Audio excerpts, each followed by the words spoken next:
រៀនប្រើប្រាស់ LCD 2 ជួរដេក 16 ជួរឈរ នៅក្នុង sequence នេះយើងឃើញមាន LCD មួយដែលបង្ហាញនៅពាក្យ Hello World ហើយភ្ជាប់ជាមួយនឹង microcontroller PIC 16F84A ចឹងនៅក្នុងថ្ងៃនេះយើងនឹងរៀនសរសេរកូដបញ្ជាឲ្យ LCD នេះបង្ហាញចេញជាអក្សរដែល LCD នេះគឺមាន2ជួរដេកដែលមាន2ជួរដេកនិង16ជួរឈរអញ្ចឹងនៅក្នុងការបង្ហាញវាយើងត្រូវស្គាល់ពី role ហើយនិង column វាឧទាហរណ៍ខ្ញុំមាន Excel មួយនេះ Excel ដែលបង្ហាញពីពាក្យ Hello World អញ្ចឹងនៅក្នុង Excel នេះគឺយើងមានជាcell វាគឺ cell 1គឺមានអានេះ role 1 column 1អានេះគឺ role 1 column 2អានេះគឺ row 1 column 3ចាអានេះគឺ row ទី1ដែលមាន16 column គឺមាន1ជួរដេកហើយ16ជួរឈរដល់ពេលនេះគឺជួរដេកទី2គឺមាន16ជួរឈរដូចគ្នាអញ្ចឹងអានេះដូចជាLCD មួយដែរតែនៅក្នុង sequence នេះយើងឃើញមាន LCD នេះមួយអញ្ចឹង LCD នេះគឺវាមានលទ្ធភាពបង្ហាញត្រឹមតែ16 2ជួរដេកនិង16ជួរឈរគឺមានតែទាំងអស់ហ្នឹងគឺ32ប្រឡោះដែលអាចចេញជាអក្សរដូចនៅក្នុង Excel នេះចឹងនេះអញ្ចឹងអ្វីដែលយើងនៅពេលយើងសរសេរអក្សរដែលបង្ហាញនៅលើហ្នឹងគឺអាចត្រឹមតែបានប្រវែងហ្នឹងឯងគឺប្រវែងវាបានត្រឹមតែ16ជួរឈរហើយបើសិនជាអក្សរហ្នឹងវែងជាងប្រឡោះ LCD ហ្នឹងលុះត្រាតែយើងឲ្យវារំកិលគឺឲ្យវារត់ចេញមកមានថាអក្សរយើងរត់រំកិលចេញមកទើបយើងអាចមើលឃើញទៅអស់ចាឥឡូវថ្ងៃហ្នឹងយើងរៀនរបៀបប្រើប្រាស់វាណាយើងរៀនសរសេរកូដវាចានេះកូដដែលខ្ញុំមានស្រាប់នៅក្នុងនេះកូដនេះគឺខ្ញុំយកពី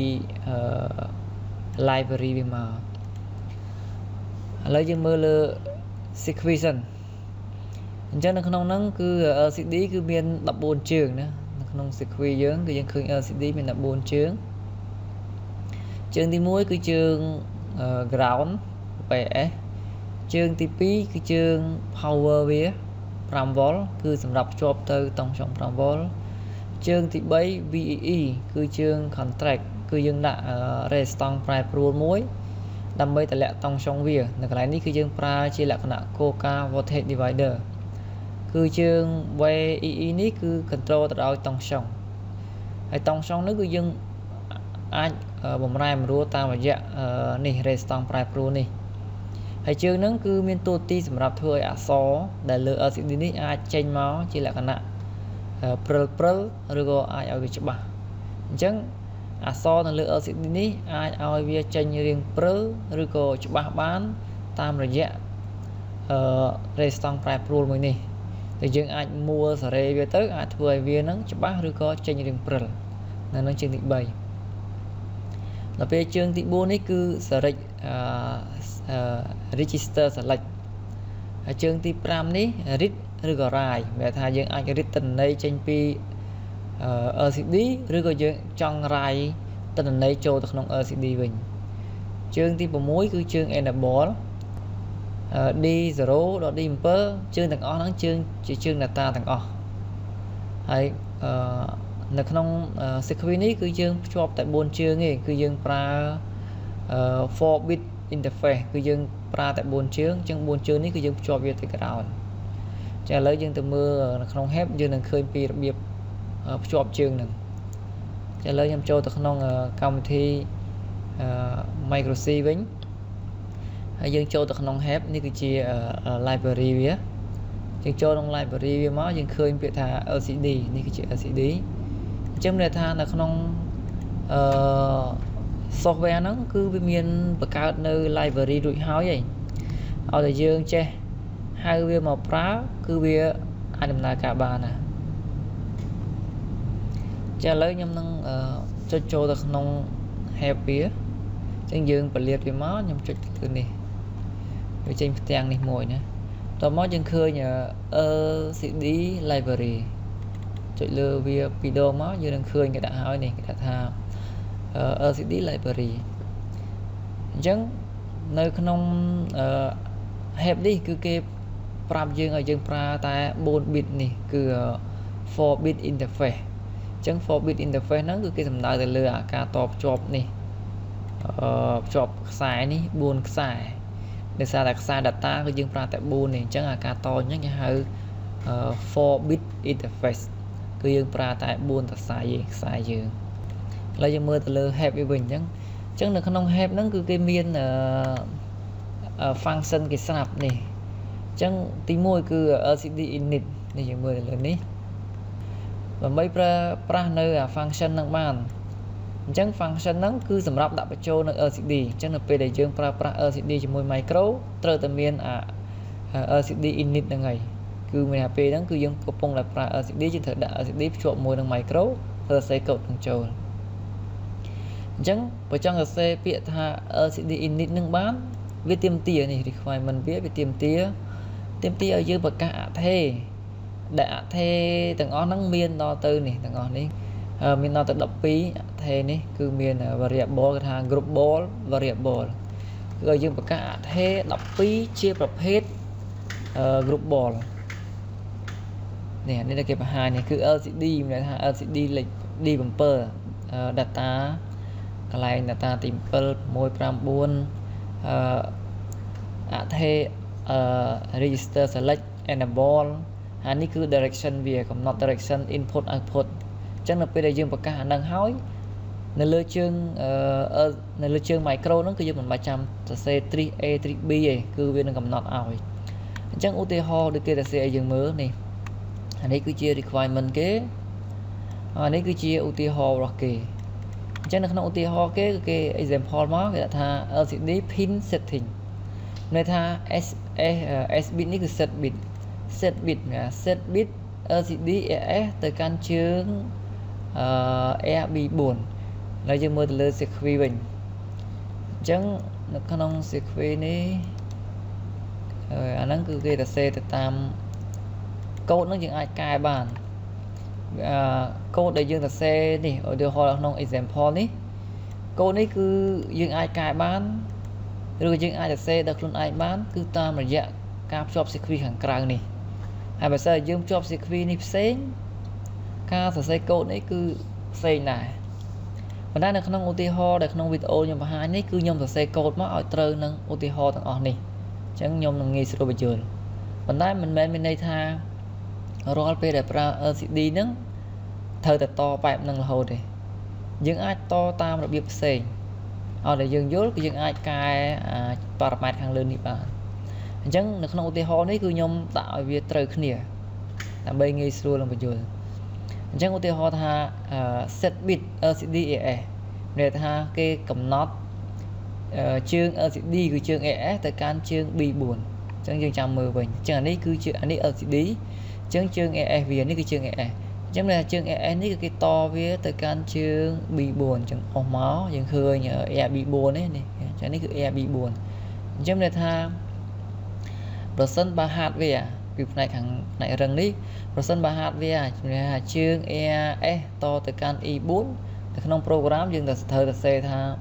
set bit LCD AS add B4 នេះគឺកំណត់ទៅ AR-B4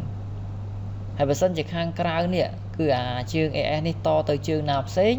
យើងត្រូវកែកូដនេះទៅជើងទាំងអស់នឹងផ្សេងដែរឥឡូវយើងមើលលើកូដយើងឃើញ set bit LCD AS ទៅកាន់ AR-B4 ចឹងនឹងត្រឹមត្រូវទី1ខ្ញុំថាជើងនេះគឺខ្ញុំបានភ្ជាប់ទៅ micro ហើយខ្ញុំសរសេរកូដបែបនេះទី1គឺត្រឹមត្រូវបន្តមកទៀតយើងមើលជើង enable ជើង នេះជើង នេះខ្ញុំភ្ជាប់វាទៅកាន់ជើង AR-B5 អញ្ចឹងនៅក្នុងកូដខ្ញុំត្រូវសរសេរ set bit LCD enable add AR-B5 bit ឃើញទេអញ្ចឹងអានេះគឺត្រឹមត្រូវទៀតដល់មកទៀតជើង D7 ណា D7 ខ្ញុំតវាទៅ AR-B3 នេះគឺអស់មក AR-B3 ចឹងដល់ពេលនេះយើងមើល D7 គឺ ARB3 អញ្ចឹងអា CQV ដែលខ្ញុំបង្ហាញយើងនៅក្នុងវីដេអូនេះគឺខ្ញុំភ្ជាប់វាគឺតម្រូវនៅក្នុងកូដនេះឲ្យស្រាប់ហើយដើម្បីងាយស្រួលនឹង copy paste កូដហ្នឹងឲ្យយើងមើលហើយយើងអាចត CQV ផ្សេងហើយនឹងអាចកែប៉ារ៉ាម៉ែត្រផ្សេងបានឲ្យតែជើង IC នេះគឺជាប្រភេទជើង digital input output អញ្ចឹងមកកណាត់លើនេះគឺគេកំណត់ bit កំណត់មានថា LCD ភ្ជាប់ទៅជើងណាគឺ LCD AS ទៅ B4 LCD enable ទៅ B5 LCD D7 ទៅ ARB3 គឺគ្រាន់តែជាការសរសេរកូដមួយដើម្បីឲ្យ micro នេះស្គាល់ទៅលើ LCD ពីព្រោះយើងសរសេរកូដជាឲ្យ micro ជាទៅ LCD អញ្ចឹងវាត្រូវដឹងជើងណាដើម្បី control អីអញ្ចឹងយើងសរសេរអញ្ចឹងគឺដើម្បីឲ្យ micro នេះវាស្គាល់ជើងរបស់វាអស់ហើយវាអាច control បានបន្តមកទៀតកន្លែងនេះគេដាក់ pin direction ហ្នឹងគឺធម្មតានៅពេលដែលយើង control មានន័យថាជើងហ្នឹងវាអាច data ជាបញ្ជូនចេញឬ data អាចទាញបញ្ចូលអញ្ចឹងវាអាចមានលក្ខខណ្ឌហ្នឹងអញ្ចឹងហើយកន្លែង direction នេះគឺជាការកំណត់អញ្ចឹងយើងសរសេរតាមនឹងដូចគ្នាមកគឺសរសេរថា S bit LCD AS direction add B4 អញ្ចឹងអាហ្នឹងគឺតាមអាហ្នឹងដូចគ្នាអញ្ចឹងនេះB4 B5 អញ្ចឹងដូចគ្នាអញ្ចឹងនេះ4 5 3 2 1 0អញ្ចឹងនេះ4 5 3 2 1 0ដូចគ្នាអញ្ចឹងទាំងអស់នេះគឺវាត្រូវមកប៉ុណ្ណឹងអញ្ចឹងកូដទាំងអស់នេះយើងត្រូវ copy វាយកទៅដាក់នៅក្នុងកូដយើងអញ្ចឹងអាកូដខាងលើនេះគឺខ្ញុំ copy ពីនឹងមកអញ្ចឹងខ្ញុំផាសវាចូលមកអញ្ចឹងនេះកូដមកកណ្ដាលលើនេះអញ្ចឹងកូដទាំងអស់នេះគឺជាប៉ារ៉ាម៉ែត្រដែល function LCD init នេះទាមទារហើយបើសិនបើយើងលុបអាទាំងអស់ហ្នឹងចោល error ហើយយើងអាចបៀលវាបានទេកាលណាបើយើងលុបអាហ្នឹងចោលពេលយើងបៀលទៅអា LCD init នេះវាទាមទាររត់ឃើញវា error អញ្ចឹងនៅក្នុង void main យើងសរសេរ LCD init នេះបានលុះត្រាតែយើងសរសេរកូដមួយជួរនេះអ្នកតាខាងលើទាំងអស់នេះចាឥឡូវយើងសរសេរហើយយើងអាចសរសេរនេះបានណាបន្តមកទៀតយើងរៀនប្រើ function អញ្ចឹងឥឡូវយើងឃើញនៅក្នុងនេះខ្ញុំដាក់ LCD CMD គឺ LCD comment LCD comment LCD out ហើយនេះគឺបញ្ចេញនៅពាក្យ hello ឥឡូវយើងមើល head បន្តទៀតអញ្ចឹងតាមរយៈ head នេះគឺយើងអាចស្គាល់មកកង់លើនេះហើយទី1 LCD init ទី2យើងឃើញមាន LCD out អញ្ចឹង LCD out គឺគេមានជា function គេគេដាក់ថា LCD out role មានថាជួរដេក column ជួរឈរអានេះគឺជាតិចអញ្ចឹងគឺជា pointer អញ្ចឹងន័យថាជួរដេកទីប្រមាណជួរ column ទីប្រមាណហើយជួរឈរទីប្រមាណហើយយើងចង់បង្ហាញអក្សរអីអញ្ចឹងគេថា print text គេថាគឺវាបោះពុម្ពអក្សរហ្នឹងទៅលើ LCD ដោយចាប់ផ្ដើមទៅលើ position ដែលយើងកំណត់អញ្ចឹងយើងឧទាហរណ៍ដូចគេសរសេរនេះអញ្ចឹងគេថាគេនឹងសរសេរអត្ថបទមួយគឺជាពាក្យ hello នៅលើ LCD ដែលចាប់ផ្ដើមពី column 1ហើយនិង row 3អញ្ចឹងគេសរសេរថា row 1 column 3ពាក្យ hello អញ្ចឹងនៅក្នុងហ្នឹងគឺវានឹងបង្ហាញអក្សរចាប់ផ្ដើមពីrow ទី1និង column ទី3ទៅចានេះគឺ LCD out អានេះគឺគេប្រើជាលក្ខណៈ ASCII នឹងទុកសិនឥឡូវមួយទៀតគឺ LCD CMD អានេះគឺជា comment អញ្ចឹងនៅក្នុង LCD នេះគឺយើងត្រូវមានស្គាល់លើ comment វាយើងចង់ឲ្យ LCD នឹងធ្វើអីមួយយើងត្រូវប្រើ comment អញ្ចឹង LCD comment នេះគឺជាការបញ្ជាដែលជាលក្ខណៈ comment អញ្ចឹង comment គឺវាមាននៅក្នុង list ខាងក្រោមនេះគេថា variable LCD comment អញ្ចឹង comment គឺមាន comment គេថា LCD first row អញ្ចឹងមានថាយើងចង់ឲ្យ LCD ហ្នឹងរត់ទៅrow ទី1ដល់ពេលអានេះទៅrow ទី2នេះ row ទី3នេះ row ទី4 LCD clear នេះគឺវា clear អក្សរនៅលើ LCD ទាំងអស់អានេះវា LCD return home គឺវានឹង load cursor យើងហ្នឹងទៅទីតាំងដើមមកវិញអានេះ cursor off គឺបិទ cursor នេះគឺម៉ៅយើងនេះគឺ cursor នេះច្អល់នេះ năng cursor chứ mà dựng bật cursor cứ bật ở năng trên cho nên cursor off anh ấy underline chẳng năng không nói chuyện ai pra bàn LCD rung cân select right nó cứ rung cân cho nên cứ chia một tí họ kế để cái pra nơi PIC tập một em với bản pel chẳng code về hiện trạng cho nên trong bằng hai nhớ cái trong sầm rùa cái clay cứ nghi sực chứa anh ấy nhưng pra viết làm bởi viết clear từ lựa ạ so tại miền là lựa LCD rồi sân ba cả này LCD năng miền ạ so vì môn máu vì năng lúc chào tầng ở về đôi dương từ xe so lực đa khiến là về đại dương chậm đam xe so thấp mấy dương từ lúc ạ so chả chào làm mấy công ạ so tầng ở nắng vì tròn lực không tới vì ai thưa ơi trên chỉ ạ so một set này dương mượn chuột đó p là LCD cursor áo này cứ dương bật cursor chào này cứ dương bật ạ lột lập lẹp ní mà dương chứ giờ dương ọt đã năng thế lựa LCD dưới nên khơi nhà cursor tăng lột lẹp đó p là LCD lệnh môi là hà roll môi làm môi bằng hai phía ta hello world trả lời nhầm xạ bia là dừng bữa chẳng nhầm bia về máu success cho nhầm chậm amaran bia nhầm ran về máu dừng khơi phía hello world nên thằng ấy cứ chậm đang pi roll môi chẳng roll môi cả lâm môi chẳng chậm đang pi cả lâm môi bây giờ nãy thà roll môi cả lâm pi à so nó lột trên pi cả lại à so in đi mười lượt code từ hậu sao nhầm đạn đi pi cho mình thằng ấy cứ roll môi chủ đề chỉ môi cả lâm pi chủ cho thì pi chẳng pi đang chậm đang trên pi à thì pi rồi cho nhầm bia về máu nhầm stop vía nhầm play sao mày cho nên khơi nhà so ấy ní rồng cơ là một mùi cứ rồng cơ thằng chùa này tha viết thật nơi không chùa đây thì muối hay thằng chắp đang pi chùa cho thì pi chứ làm lông cứ mùi bật lọ bây giờ cho ai với cho mà cáo nhưng ai đã viên nơi không rồi pi cho nên cứ rồi pi bia về máu stop vía play mình cho nên cứ được không anh ấy cứ roll pi column pi hay bộ LCD từng on nắng tuôn bay chỉ việc thông có đói cô nhưng ai chia việc ba này đời sẽ câu tập đại tại sao tại chưa viên tập đại ô tiêu ho ha và xây dựng đâu LCD từ chia buôn chuột đây đọc môi chua chó cô nơi tại tập đại để tha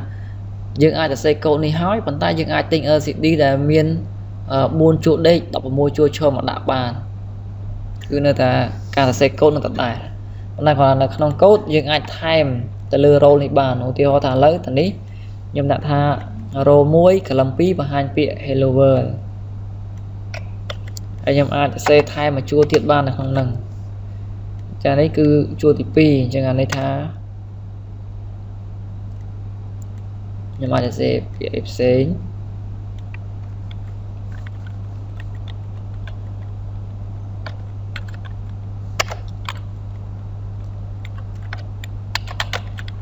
ta lớn micro cho mà được nè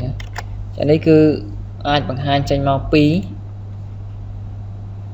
bia nó chẳng ngạch play hỏi lên sao mày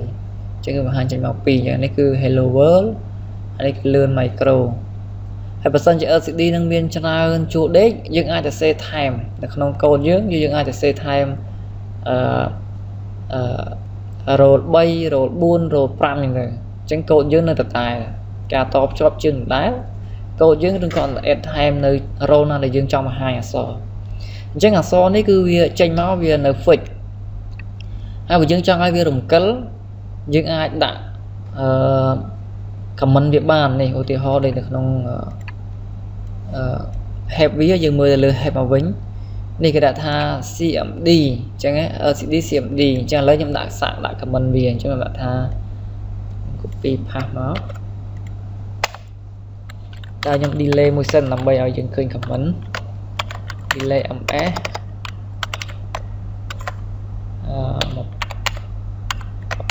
một vị tí tao nói nhôm đã comment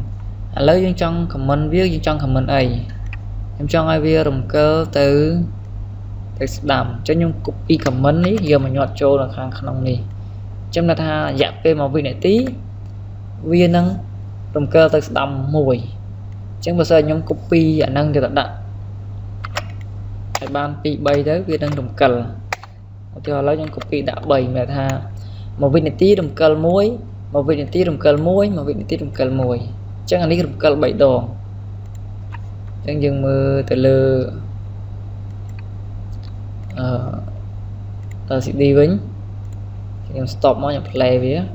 chẳng đi dừng chạm mưa một màu vị này tí từ cơ từ muối cơ mùi tiết cơ mùi tiền viện màu vinh tề về profession mà dương autosave code ở việc cơ màu vĩnh viên năng là hồn trong một tiêu hồ xa mấy kìm reset vía chẳng đi chạm làm pi tới cái này mùi tiết tiền chẳng nên cứ chơi comment này ở dương trong việc cơ từ cơ máu dương rơi là xây code đã for loop ở việc cơ tới đồng cơ màu một tí ho trong sạc là xe for loop anh mưa muối nhưng bậc các thêm muối cho một thằng ai làm bây giờ là không for loop tỏ mó nhưng đã van lệnh muối bây ai việc vừa tập đai là hốt bài vía hay nhầm đạo for I smart zero I tôi chiêng 7 nhưng mà việc động cơ từ 7 hay động cơ màu vinh 7 chẳng nhầm đã trầm đã 7 thằng tổ trưởng 7 là một ai vì một ai bột bộ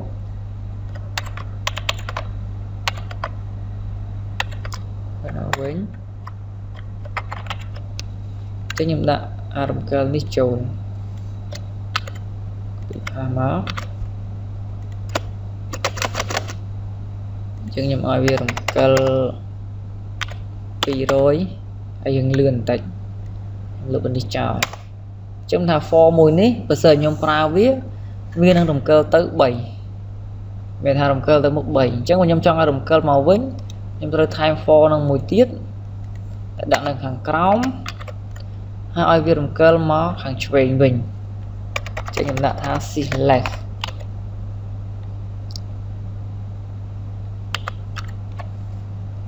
select chẳng nhầm bia vía chẳng đấy cứ cả lấy động cơ từ một bấy cơ từ đầm bấy tao máu động cơ thôi cái nói 7 chẳng vì động cơ từ 7 động cơ màu vĩnh 7 vì đằng loop là hột chẳng những khơi so nó rút từ rút nào là hột anh nhầm là stop vía đây xả mày chỉ khi rút tới rút màu rút tới rút màu là sao tầm dừng đã for loop chứ mình hà nó cứ ran tới ran màu là hột chẳng vì nơi có lọc nằng họ chộp tê